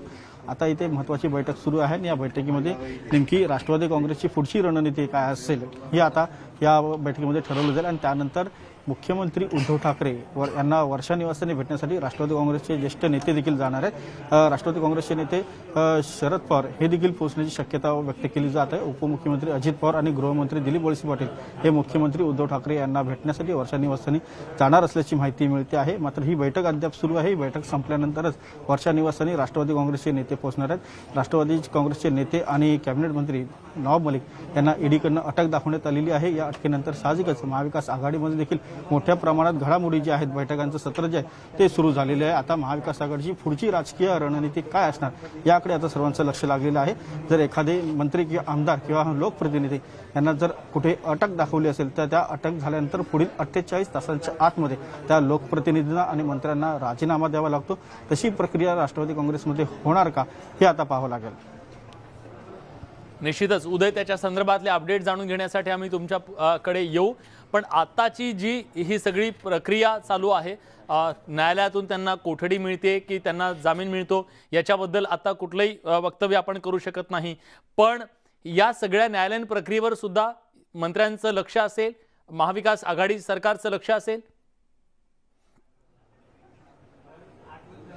अगदी बरोबर आहे. साहजिकच नवाब मलिक यांना आज पहाटे जेव्हा ईडीच्या अधिकाऱ्यांनी ताब्यात घेतलं तेव्हापासून तर आपण इथे थेट दृश्य पाहतो. अजितदादा यांच्या दालनामधून काही मंत्री बाहेर पडत आहेत. बैठकांचं सत्र सुरू आहे. काही मंत्री बाहेर पडताना दिसत आहेत. त्यांच्या पाठोपाठ इतरही काही कार्यकर्ते आणि पदाधिकारी हे उपमुख्यमंत्री अजित पवार यांच्या दालनामध्ये उपस्थित असलेलं दिसतंय. काही प्रशासकीय कामकाज सुरू आहे. त्याचबरोबर जे राष्ट्रवादी काँग्रेसचे मोठे नेते इथे उपस्थित आहेत त्यांच्यामध्ये नक्कीच नवाब मलिक यांच्या अटकेसंदर्भात देखील महत्त्वाची चर्चा झाल्याची माहिती कळते. स्वतः राष्ट्रवादी काँग्रेसचे वरिष्ठ मंत्री छगन भुजबळ यांनी देखील या संदर्भात सांगितलं की आम्ही त्या संदर्भात अपडेट घेतलेला आहे आणि वरिष्ठ पातळीवरती या संदर्भात कळवलेलं आहे. या संदर्भात आता राष्ट्रवादीच्या गोटामध्ये नेमकं काय घडत आहे, स्वतः राष्ट्रवादी काँग्रेसचे अध्यक्ष शरद पवार हे काय पाऊल उचलतात हे अत्यंत महत्त्वाचं ठरणार आहे. एकूणच गेली अनेक वर्ष तुम्ही मंत्रालयातलं रिपोर्टिंग करताय, विधानसभा निवडणुकीनंतर पण या सगळ्या रिपोर्टिंगच्या दरम्यान दररोजचं मंत्रालयातलं वातावरण, मंत्रालयातल्या अधिकाऱ्यांच्या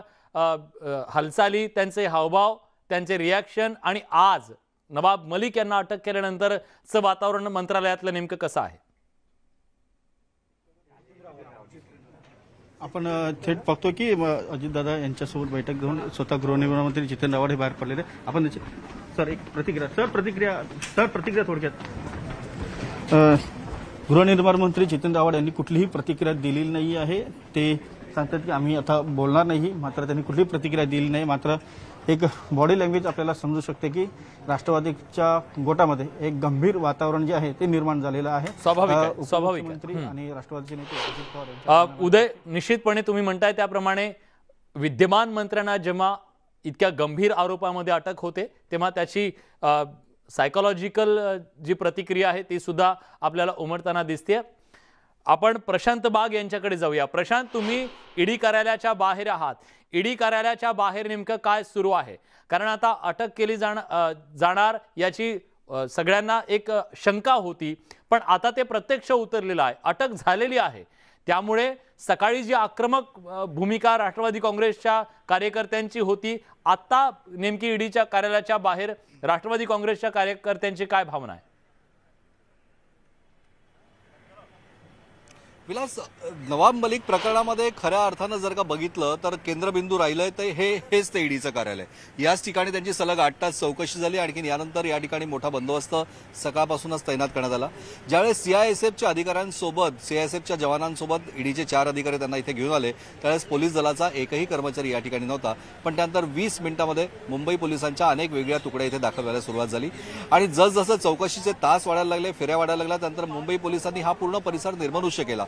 आपण बघतोय की ईडी कार्यालयाच्या बाहेर असलेलं हे जे लोखंडी बॅरिकेड्स या ठिकाणी लावलेलं आहे याच्या पलीकडे कोणालाही जाता येत नाहीये, हे बंधनं केलेले आहेत। आणि त्या डाव्या बाजूला जिथे आपण एनसीबी कार्यालय आपण बघतोय त्या एनसीबी कार्यालयाच्या त्या ठिकाणी सुद्धा लोखंडी बॅरिकेड्स लावून मुंबई पोलिसांचा मोठा बंदोबस्त त्या ठिकाणी उभा करण्यात आलेला आहे। कारण त्या लोखंडी बॅरिकेड्सच्या पलीकडे असलेल्या गल्लीमध्ये राष्ट्रवादीचं कार्यालय आणि राष्ट्रवादीचे अनेक कार्यकर्ते त्या लोखंडी बॅरिकेड्सच्या मागच्या बाजूला घोषणा देत बसलेले, आंदोलन करत बसलेले, समर्थनाच्या घोषणा दिलेल्या आहेत। हा पूर्ण जो परिसर आहे हा पूर्ण परिसर निर्मनुष्य करण्यात आलेला आहे। कारण ही जी इमारत ईडीची आहे ज्या ठिकाणी यांची आता चौकशी सुरू होती, आणखी इथूनच त्यांना मेडिकलसाठी नेण्यात आलं आणि मेडिकलसाठी नेल्यानंतर कोर्टात हजर करण्यात आलं। त्यानंतर पुन्हा एकदा याच ठिकाणी ईडी कार्यालयातच त्यांना आणण्यात येणार आहे। सीआयएसएफचा बंदोबस्त म्हणजे की पहिल्या फेरीला जर का आपण बघितलं तर प्रवेशद्वारावर या ठिकाणी दिसत आहेत ते पोलीस कर्मचारी, पण त्या ठिकाणावर जसजसे आपण आत जातो त्या आत ज्या ठिकाणी आहे तिथे मुंबई पोलीस नाही तर सीआयएसएफच्या जवानांचा बंदोबस्त त्या ठिकाणी खडा पहारा आपल्याला म्हणता येईल अशा प्रकारे दिसतोय आता आपल्याला। आणखीन याच ठिकाणी खऱ्या अर्थानं जी मोमेंट होणार आहे ती याच ठिकाणी होणार आहे। नवाब मलिक यांना पुन्हा कोर्टातनं याच ठिकाणी आणलं जाणार आहे, कारण हा चौकशीचा फेरा जो आहे तो पुन्हा सुरू राहणार आहे। आणि कोणत्याही परिस्थितीमध्ये काही कार्यकर्ते या ठिकाणी बॅरिकेड सोडून घुसू नये, गोंधळ करू नये, आंदोलन करू नये याकरता म्हणून मोठा बंदोबस्त राखण्याचा प्रयत्न पोलिसांचा प्रत्येक ठिकाणी दिसतोय।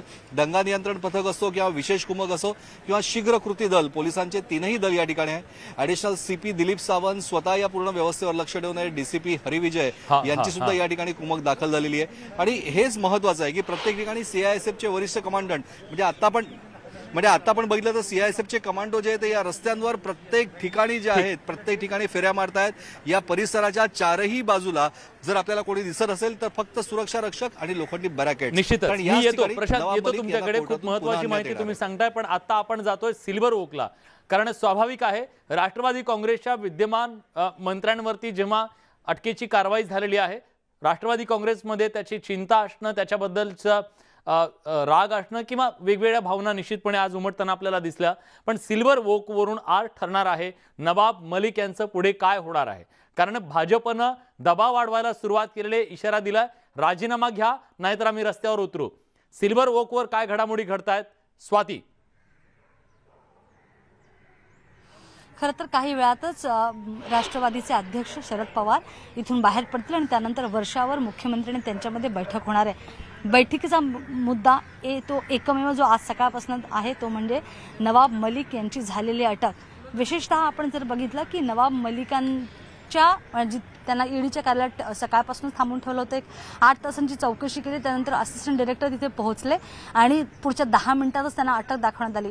पण ज्या पद्धतीनं ते बाहेर आले आणि लढणार असं त्यांनी सांगितलं, जी बॉडी लँग्वेज आपल्याला बघायला मिळाली ते कुठेही याचं सुतोवाच करत नाही की त्यांनी स्वतःला टोन डाऊन केलेलं आहे किंवा कदाचित एक साधारणतः एक नैतिक अपेक्षा होते की ते पाय उतार होतील, कारण जशी आता भाजपची मागणी आहे तसं कुठेच स्थिती दिसत नाही आहे। कारण आपण बघितलं की या सगळ्या प्रकरणामध्ये 2 महत्त्वाचे घटनाक्रम बघायला मिळतात। एकतर काही तासांपूर्वी स्वतः नवाब मलिक यांनी पीएम या सगळ्या प्रकरणामध्ये म्हणजे वक्फ बोर्डाच्या जमिनी संदर्भातलं एक वक्तव्य केलं की किती एफआयआर झाले आणि आतापर्यंत किती जमिनी संदर्भात एफआयआर सुरू आहेत। आणि त्यानंतर काही तासातच एक दुसरं वक्तव्य येतं ते नीरज गुंडे यांचं ट्विट, ज्यावर ते स्पष्टपणे सकाळी 3 वाजता असं मेन्शन करतायत की इक्बल कासकरच्या अटकेनंतर अंडरवर्ल्डशी आणि महाराष्ट्रातल्या राजकारणाशी संबंधित असलेल्या नेत्यांचं नेक्सस उघड झालेलं आहे आणि याच्यामध्ये कारवाई होऊ शकते। आणि त्यानंतर लगेचच पुढच्या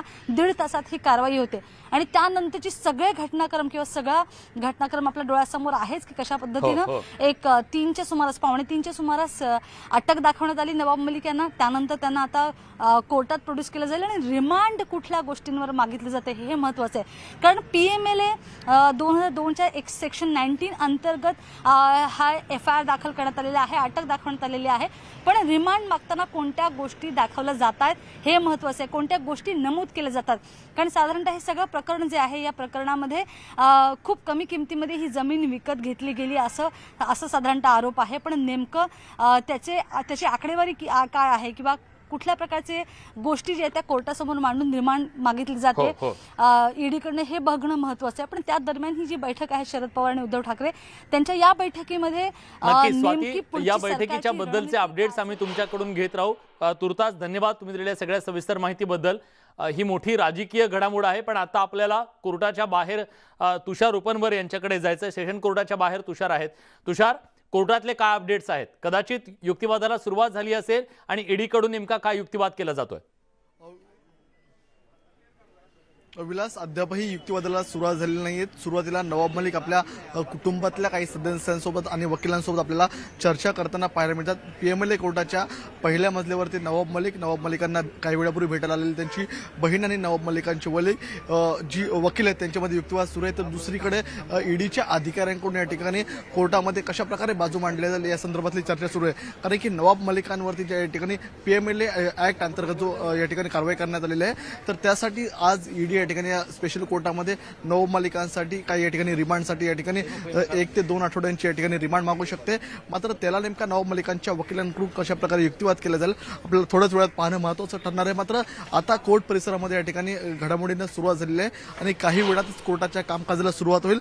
नवाब मलिकांचे वकील आपल्याला कशा प्रकारे बाजू मांडतील, कारण की नवाब मलिकांकडून जो या ठिकाणी जो पीएमएलए ऍक्ट जो लावण्यात आलेला आहे त्या ऍक्ट संदर्भात या ठिकाणी जो युक्तिवाद होईल तो युक्तिवाद पाहणं महत्त्वाचं ठरणार आहे। मात्र ईडी कडून नेमकं 1 आठवड्याची की 2 आठवड्यांची या ठिकाणी रिमांड मागितलं जातोय ते पाहणं विलास महत्त्वाचं असेल। निश्चितच मला प्रशांत बाग यांच्याकडे जायचं आणि विचारायचं आहे प्रशांत यांना। प्रशांत, ज्या सेक्शनच्या अंतर्गत ही कारवाई करण्यात आलेली आहे त्यांच्याशी संपर्क तुटलेला आहे। तुषारकडे पुन्हा एकदा जाऊया। तुषार, मनी लॉन्ड्रिंग प्रकरणात ही कारवाई करण्यात आलेली आहे असं आज त्या अरेस्ट ऑर्डरमध्ये आपल्याला सांगितलं जाते। आपण ती ऑर्डर बघितली, पण हे सेक्शन 19 जे आहे ते सेक्शन 19 नेमकं काय आहे त्याच्याबद्दल काय सांगाल? जे सेक्शन 19 आहे त्या 19 सेक्शनमध्ये ज्या प्रकारे नवाब मलिकांनी आपल्या पॉवरचा गैरवापर केलेला आहे आणि जी जमीन कवडीमोल किमतीची होती, कवडीमोल किमतीने विकत घेण्यात आली होती, कारण जी 3 एकरची जमीन होती त्याची मूळ किंमत 3.5 ते 4 कोटी होती। मात्र ही जमीन फक्त 20 लाखांना विकत घेण्यात आली होती। त्याचप्रमाणे ही जमीन विकत घेत असताना नवाब मलिकांचे जे सरदार शाहवली खान असेल, हसीना प्रकारचे सहकारी असतील यांच्यासोबतचे संबंध यामध्ये स्पष्ट झाले। त्यामुळे आता नवाब मलिकांचे वकील हे सगळे आरोप कशा प्रकारे आपल्याला खोडून काढताना पाहायला मिळतात ते पाहणं महत्त्वाचं ठरेल। मी तुम्हाला थांबवतोय। जयंत पाटील बोलतायत, आपण थेट जातोय। तर आता आपल्या सोबत राष्ट्रवादी काँग्रेसचे प्रदेशाध्यक्ष जयंत पाटील जोडले गेलेले आहेत। पाटील साहेब, स्वागत आहे तुमचं न्यूज 18 लोकमत मध्ये। नवाब मलिक यांना अटक करून आता कोर्टाच्या समोर हजर केलं जात आहे, तुमची काय प्रतिक्रिया आहे? नवाब मलिक यांचा राजीनामा मागितला जातोय। राष्ट्रवादी काँग्रेसचे आपण प्रदेशाध्यक्ष आहात, काय राष्ट्रवादी काँग्रेसची भूमिका असणार आहे त्यांच्या राजीनाम्याबद्दल? पहिलं म्हणजे नवाब मलिक यांचा गुन्हा काय हेच कोणाला अद्यापर्यंत माहीत नाही। नवाब मलिक यांना ईडी सकाळी न सांगता 6 वाजता येऊन घेऊन गेली। एका राज्याच्या मंत्र्यांना असं अचानकपणाने येऊन त्यांना घेऊन जाणे आणि त्यासाठी ईडीने स्वतःचे पोलीस वापरणे आणि त्यानंतर 8 तास चौकशी करताना कोणत्या विषयाची चर्चा झाली, त्यांचा गुन्हा काय, त्यांनी काय केलं, का जुन्याच गोष्टींचा वचपा काढण्याचं हे काम चालू आहे, याचा कोणाचाच स्पष्टीकरण काय बाहेर मिळत नव्हतं। नवाब मलिक यांना कोर्टासमोर सादर करतील त्यावेळी त्यांची काय नक्की गुन्हा आहे याच्याविषयी मला वाटतं ईडी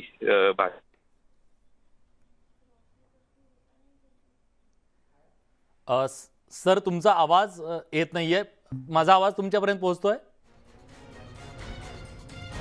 राष्ट्रवादी काँग्रेसचे प्रदेशाध्यक्ष जयंत पाटील हे सांगत होते की कोर्टात नेमकी काय आता याच्याबद्दलचा युक्तिवाद होतो, काय पुरावे ठेवले जात आहेत, काय आरोप त्यांच्यावर लावले जात आहेत हे बघावं लागेल आणि त्यानंतर कदाचित राष्ट्रवादी काँग्रेसची भूमिका स्पष्ट केली जाऊ शकते। तर कोर्टात काय झालं, मला समन्स देण्यात आलेलं नाही असं नवाब मलिक यांनी म्हटलंय। मलिकांनी न्यायमूर्तींना याच्याबद्दलची आपली खंत बोलून दाखवलेली आहे। मला जबरदस्ती ईडी ऑफिसला आणलं गेलं असंही नवाब मलिक यांनी सांगितलेलं आहे। सातत्याने ही चर्चा सुरू होती की नवाब मलिक हे मंत्री आहेत, मग त्यांना समन्स का दिलं गेलं नाही? मलिकांनी न्यायमूर्तींकडे ही तक्रार केली की मला जबरदस्तीनं ईडी ऑफिसमध्ये आणलं गेलं, त्याच्या संदर्भातली मला माहिती देण्यात आली नाही, मला समन्स देण्यात आलेलं नाही, मला जबरदस्तीनं ईडी कार्यालयात आणलं गेलं असा गंभीर आरोप नवाब मलिक यांनी पीएमएलए कोर्टामध्ये केलेला आहे। ईडीच्या अधिकाऱ्यांच्या विरोधात त्यांनी तिथं हे स्टेटमेंट केलेलं आहे की मला कुठलंही समन्स देण्यात आलेलं नाही, आपल्याला जबरदस्तीनं आणलं गेलं। त्यामुळे जी सकाळपासून चर्चा सुरू होती, राष्ट्रवादी काँग्रेसच्या अनेक नेत्यांकडून सुद्धा सातत्यानं हा दावा केला जात होता की त्यांना मंत्री असलेल्या नवाब मलिक यांना समन्स का दिलं गेलं नाही, त्यांना का जबरदस्तीनं घेऊन गेलं असा एक दावा केला जात होता। आणि आता न्यायालयात सुद्धा मलिकांनी न्यायमूर्तींना ही बाब लक्षात आणून दिली की आपल्याला कुठल्याही प्रकारे समन्स पाठवलेलं नव्हतं, आपल्याला जबरदस्तीनं ईडीनं ऑफिसला आणलं, अशा प्रकारची माहिती आता ईडी च्या विरोधात न्यायालयाच्या समोर नवाब मलिक यांनी दिलेली आहे। नवाब मलिक यांच्या वकिलांकडून सुद्धा आता याच्या संदर्भातले दावे प्रतिदावे केले जाऊ शकतात, याच्याबद्दलचा युक्तिवाद केला जाऊ शकतो की त्यांना केली गेलेली ही अटक कशी बेकायदेशीर आहे हे सांगण्याचा प्रयत्न सुद्धा केला जाऊ शकतो। त्यामुळे आता युक्तिवादाला सुरुवात झाल्याच्या नंतर नवाब मलिक यांनी स्वतः ही बाब न्यायालयाच्या निदर्शनास आणून दिली की आपल्याला कुठल्याही प्रकारचा समन्स ईडीकडून बजावण्यात आलेलं नव्हतं, समन्स न देता जबरदस्तीने आपल्याला ईडी कार्यालयात नेण्यात आलं, आपली चौकशी करण्यात आली, असं नवाब मलिक यांनी न्यायमूर्तींना निदर्शनास आणून दिलेलं आहे। यावर आता न्यायमूर्ती काय नेमकं म्हणतात हे पाहणं महत्त्वाचं असेल। त्याचबरोबर ईडीच्या वकिलांची याच्याबद्दलची काय भूमिका आहे ती सुद्धा आता पुढच्या काही मिनिटांमध्ये आपल्या समोर येईल, कारण न्यायालयाच्या समोर एक बाजू आल्याच्या नंतर दुसरी बाजू त्यावर आपलं म्हणणं निश्चितपणे मांडू शकते। आणि ईडीवर करण्यात आलेल्या या आरोपांना अनिल सिंग जे ईडीचे वकील आहेत ते काय उत्तर देतात हे पाहणं महत्त्वाचं असेल। पण सकाळपासून ही चर्चा होती की कारण कुणालाच याच्याबद्दलची कसलीही कल्पना नव्हती की नवाब मलिक यांना आज ईडीच्या समोर हजर व्हावं लागणार आहे। अगदी भल्या पहाटे त्यांना बोलवलं गेलं असं सांगितलं गेलं, ईडीचे अधिकारी त्यांच्या घरी पोहोचले आणि त्यानंतर त्यांना घेऊन गेले असं सांगितलं गेलं त्यांच्या कुटुंबियांकडून। तुषार उपनवार आपले प्रतिनिधी आता आपल्या सोबत आहेत सेशन कोर्टाच्या बाहेरून। सेशन कोर्ट आपण पीएमएलए कोर्टाच्या समोर आज नवाब मलिक यांनी जो दावा केलेला आहे त्या दाव्याच्या बद्दल नेमकी काय अपडेट तुमच्याकडे आहे?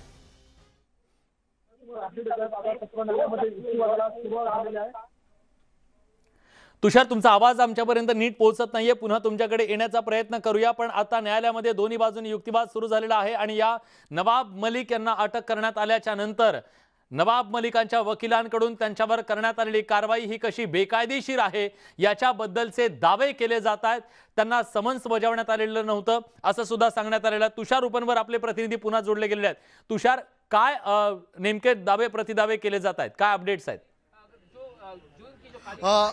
विलास, युक्तिवादाला सुरुवात झालेली आहे। नवाब मलिकांकडून सर्वात आधी या कोर्टामध्ये सांगण्यात आलं की मला ईडीने कोणत्याही स्वरूपाची नोटीस पाठवली नव्हती, मला ईडीने पहाटे 4:30 वाजता घरातून त्यांच्या सिक्युरिटी सहित मला घेऊन गेले, माझ्या पोलिसांना देखील त्या ठिकाणी अडवण्यात आलं होतं। मात्र मी जेव्हा घरातून बाहेर पडत होतो तेव्हा माझ्यासोबत कोणतीही कागदपत्र त्यांनी दिली नाही। जेव्हा मी ईडी कार्यालयामध्ये दाखल झालो तेव्हा ईडी कार्यालयामध्ये मला समन्स देण्यात आलं आणि ईडी कार्यालयामध्ये समन्स दिल्यावर मला त्या समन्सवरती त्यांनी स्वाक्षरी करायला सांगितली। मला ईडीने यापूर्वी नोटीस द्यायला हवी होती, मला समन्स पाठवायला हवं होतं। जर माझ्यावरती कारवाई करायची असेल तर ईडीने यापूर्वी मला कोणत्याही प्रकारचं समन्स दिलं नव्हतं, कोणत्याही प्रकारची नोटीस दिली नव्हती। मला पहाटे 4:30 वाजता ईडीने जे सीआयएसएफचे जवान आहेत त्या सीआयएसएफ जवानांच्या मदतीने या ठिकाणी माझ्या घरामध्ये घुसून मला अटक केलेली आहे, मला डिटेन केलेलं आहे। मला सुरुवातीला जेव्हा ताब्यात घेतलं तेव्हा मी त्यांना विनंती केली की माझ्यासोबतची जी कागदपत्र आहेत, तुम्हाला ज्या जमिनीची व्यवहारांविषयी बोलायचं आहे ती कागदपत्र मी तुम्हाला दाखवतो, ती मला सोबत घेऊ द्या। मात्र माझ्या कुटुंबातल्या सदस्यांना देखील त्यांनी या ठिकाणी बाजूला फटकारलं आणि मला थेट गाडीमध्ये बसून ईडीच्या कार्यालयामध्ये आणलं गेलं। जेव्हा मी ईडीच्या कार्यालयामध्ये पहाटे 5 वाजता दाखल झालो तेव्हा माझ्यासमोर एक फॉर्म ठेवण्यात आला होता आणि त्या फॉर्मवरती मला जबरदस्तीने त्या ठिकाणी स्वाक्षरी करायला सांगितली आणि त्या ठिकाणी मी स्वाक्षरी केल्यावरती माझ्या चौकशीला सुरुवात झाली। जर मला ईडीने यापूर्वी या ठिकाणी समन्स पाठवलं असतं, नोटीस पाठवली असती तर मी या ठिकाणी त्यांना उत्तर देऊ शकलो असतो। मात्र एका मंत्र्याला या ठिकाणी तुम्ही समन्स पाठवलं नाही असं देखील नवाब मलिकांनी आता युक्तिवाद करताना या ठिकाणी स्पष्ट केलेलं आहे।